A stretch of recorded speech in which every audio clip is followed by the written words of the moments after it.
Hello friends, this was the only video with Buffy I could find. It was made in the first 2 weeks of her being in our home. As you see, the room is practically bare. We made it Buffy's space to save other furniture and carpets and taught her good manners without much damage. As I mentioned in the previous video, I'm going to talk about Buffy more, and in this vlog I will start with Buffy's kennel, her dog's family and her first months at our home. So let's begin. First of all, how did I find out about Cane Corso breed? I always was a dog person, from my childhood really, and a book reader.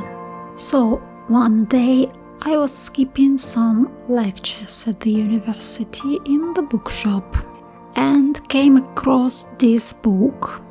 The dog on the cover is gorgeous, and I suppose it was one of the first books about Cane Corso in our country.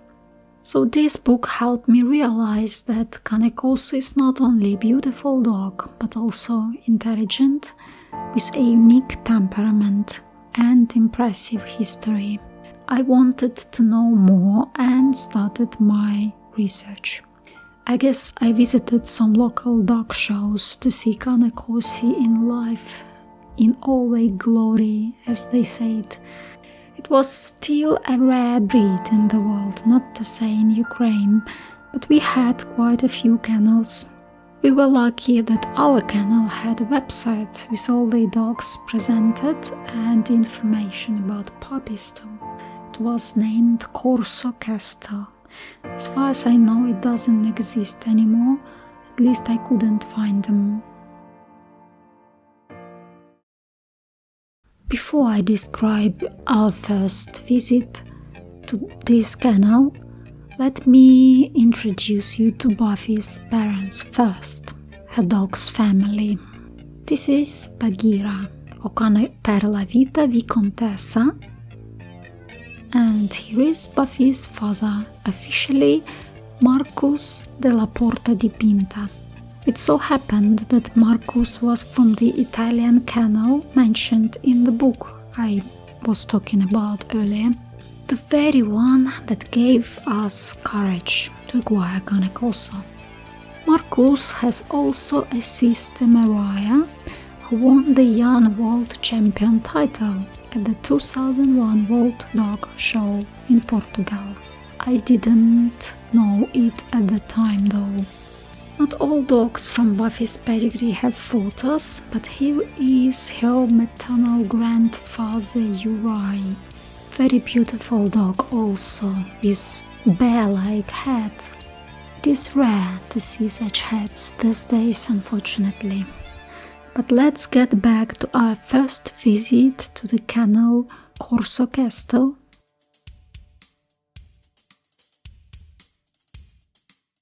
Bagheera met us first on the doorstep. Her owner was nearby and Bagheera behaved excellently, though her puppies were not far away. She was silent, as I remember, but alert and very attentive to her owner's moves and commands. She kept eye contact, with her. And there were a bunch of those creatures in the big wooden crate, all trying to jump out of it, all curious and cute with their big floppy ears. The owner opened the crate and they spread all over the room, investigating us and playing with each other. Olga, that was the name of the kennel owner, even demonstrated to us how strong their psychics were. She dropped a metal bowl on the marble floor suddenly, but no fear or any scared reactions followed. And among all this bustle, our little Buffy was just sitting and glaring at us. She was a bit smaller than her brothers and sisters, and there was no doubt that she examined us, not the other way around. That behavior seemed to me like a sign that we would get along, and 16 years later I know my gut feeling was correct. Next, I guess we waited for a few days until they received their second vaccine, and after that made our second and final visit to bring Buffy home. She behaved very calmly on our drive home, like she knew me really. It took a few days for her to adjust to her new environment. She was whining a little the first few nights. I came to her, we talked, and she calmed down. I also put a warm bottle under her blanket and left dimmed light at night. I read somewhere it may help them feel less lonely and scared. Anyway, in a few days she was totally fine. As far as I remember, the biggest challenge and the first lesson I tried to teach her was to do her potty business in the right place. We used that method with newspapers first, while it was winter time, and later I brought her outside 5-6 times per day. We didn't use pads for puppies at that time yet. The whole idea is to simply get the pup to pee on the newspaper and gradually move it to the outside door until completely removing it. When the puppy doesn't see a familiar newspaper in a critical moment, it would make him agitated, worry, and we would see that we need to bring him outside. All other moments were just fun and pleasure for me. She was a wonderful kid, never too energetic or demanding attention. Her main business was at this point to grow safely. Therefore she slept often, chewed her toys, occasionally home stuff, and all this without noise and bustle. This was one of the main reasons to choose Cane Corso, really.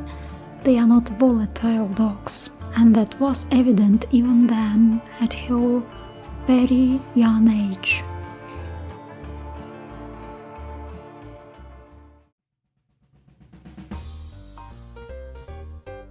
Buffy had a few funny traits also. Not sure whether they are typical for the breed. For example, she carefully avoided any rain puddles when outside, like cats do, and generally didn't like water, so much so that her coming closer to the river was a rare success. But she adored being in the sun, even in the hottest of days. That's where her Italian origin was evident. She also was choosy as to where to do her potty business. When there is a choice where to poo, she always chooses grass cover as opposed to a hard surface.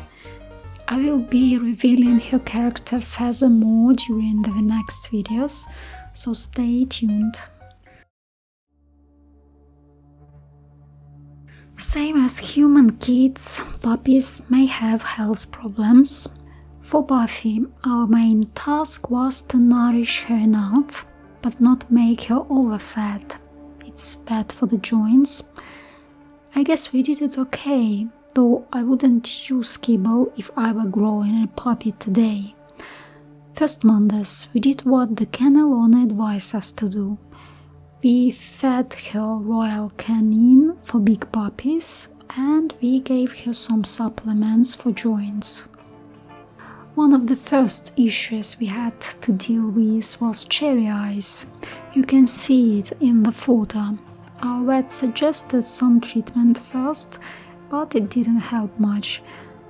They always appear again, and when there were both eyes involved, he advised us to do the surgery. And so we did. We never had many problems since, except for some dryness. We applied eye drops in such occasions.